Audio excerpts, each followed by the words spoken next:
Okey, ini demo untuk buat iklan poster. Kita klik mula.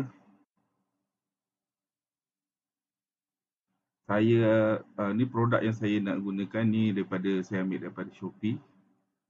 So, copy dan paste kat sini. Okay, upload. Okay, ni wall poster yang pertama. Okay, so dia gunakan maklumat daripada poster ni lah. Okay, sekarang dia suruh kita pilih 10 idea poster untuk kita pilih lah. Detik berpeluh, selesa sepanjang hari, kipas genggam yang bergaya model. Okay, kita ambil nombor 3 lah.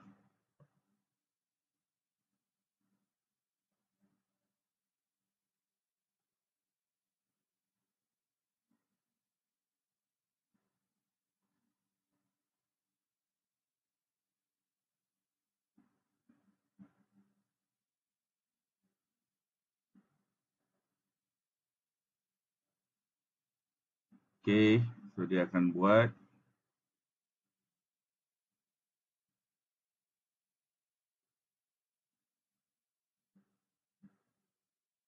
Ini bold poster 1.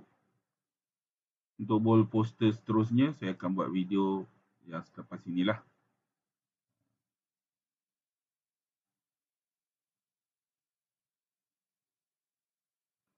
Okay, dari segi size, ada 3 size kita boleh buat. Petak 1:1.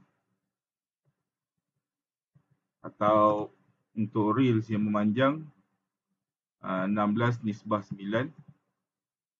Atau kalau untuk YouTube, Facebook post 9:16. Ini size dia lah.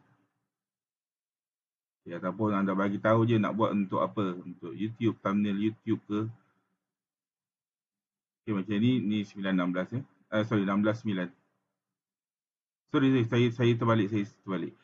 16:9 untuk Facebook post, YouTube, 9:16 untuk reel. Minta maaf. Cuaca panas, hati pun panas, sejukkan kepala anda dengan handle mini fan, ringan, senyap dan bergaya. Ni gambar asal kita.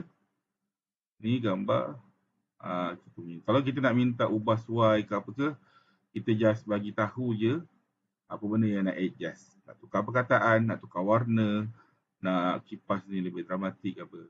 Okay. So ini bold poster 1, iaitu bold iklan poster. Okay, terima kasih.